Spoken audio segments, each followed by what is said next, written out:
हिरण्यवर्णां हरिणीं सुवर्णरजतस्रजां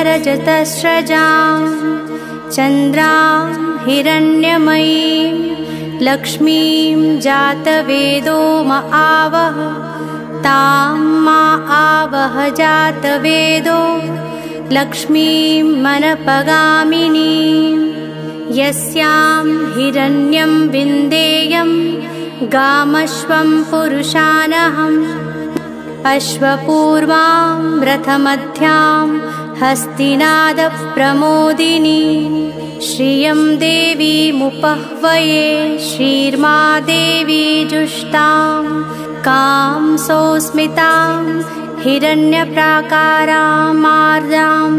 ज्वलन्तीं तृप्तां तर्पयन्तीं पद्मे स्थितां पद्मवर्णां तामिहोपह्वये श्रियं चन्द्रां प्रभासां यशसा ज्वलन्तीं श्रियं लोके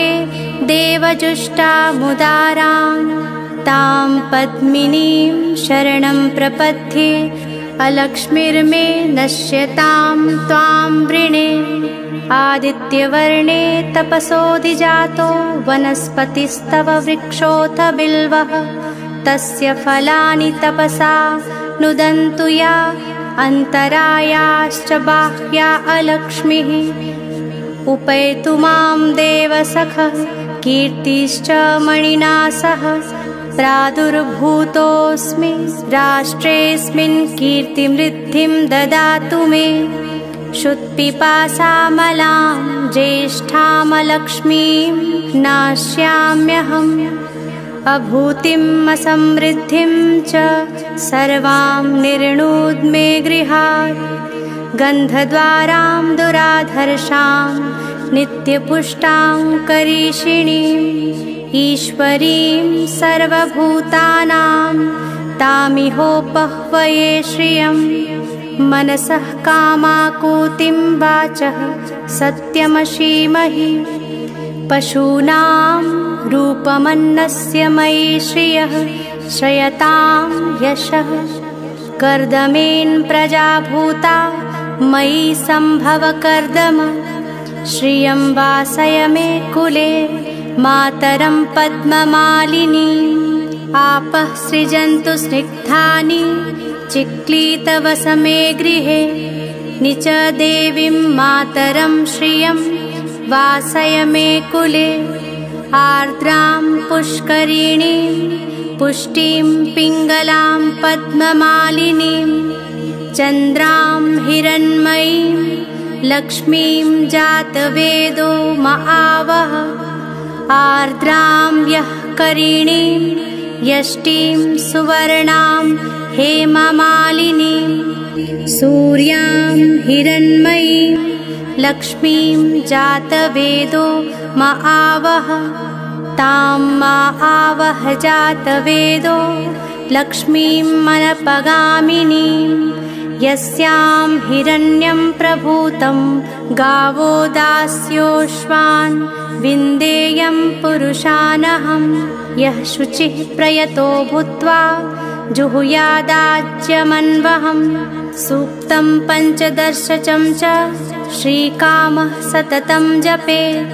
पद्मानने पद्मविपद्मपत्रे पद्मप्रिये पद्मदलायताक्षि विश्वप्रिये विष्णुमनोनुकूले त्वत्पादपद्मं मयि सन्निधत्स्व पद्मानने पद्म ऊरु पद्माक्षि पद्मसम्भवे तन्मे भजसि पद्माक्षि येन सौख्यं लभाम्यहम् अश्वदायि गोदायि धनदायि महाधने धनं मे जुषतां देवी सर्वकामांश्च देहि मे पुत्रपौत्रधनं धान्यं हस्त्यश्वाश्वतरीरथं प्रजानां भवसि माता आयुष्मन्तं करोतु मे धनम् अग्निर्धनं वायुर्धनं सूर्यो धनं वसुः धनमिन्द्रो बृहस्पतिर्वरुणो धनमश्विना वैनतेय सोमं पिबतु वृत्रः सोमं धनस्य सोमिनो मह्यं ददातु सोमिनः न क्रोधो न च मात्सर्यं न लोभो नाशुभा मतिः भवन्ति कृतपुण्यानां भक्त्या श्रीसुक्तजापिनां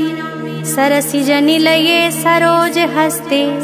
धवलतरांशुकगन्धमाल्यशोभे भगवति हरिवल्लभे मनोज्ञे त्रिभुवनभूतकरी प्रसीद मह्यं विष्णुपत्नीं क्षमां देवीं माधवीं माधवप्रियां लक्ष्मीं प्रियसखीं भूमिं नमामच्युतवल्लभां महालक्ष्म्यै च विद्महे विष्णुपत्न्यै च धीमहि तन्नो लक्ष्मीः प्रचोदयात् आनन्दः कर्दमः श्रीदश्चिक्लीत इति विश्रुताः ऋषयः श्रियः पुत्राश्च श्रीर्देवीर्देवतामताः ऋणरोगादिदारिद्र्य पापक्षुदमृत्यवः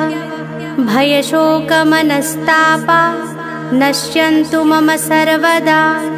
श्रीर्वर्चस्वमायुष्मारोग्यमाविधाक्षोभमानं मह्यते धनं धान्यं पशूं बहुपुत्रलाभं शतसंवत्सरं दीर्घमायुः।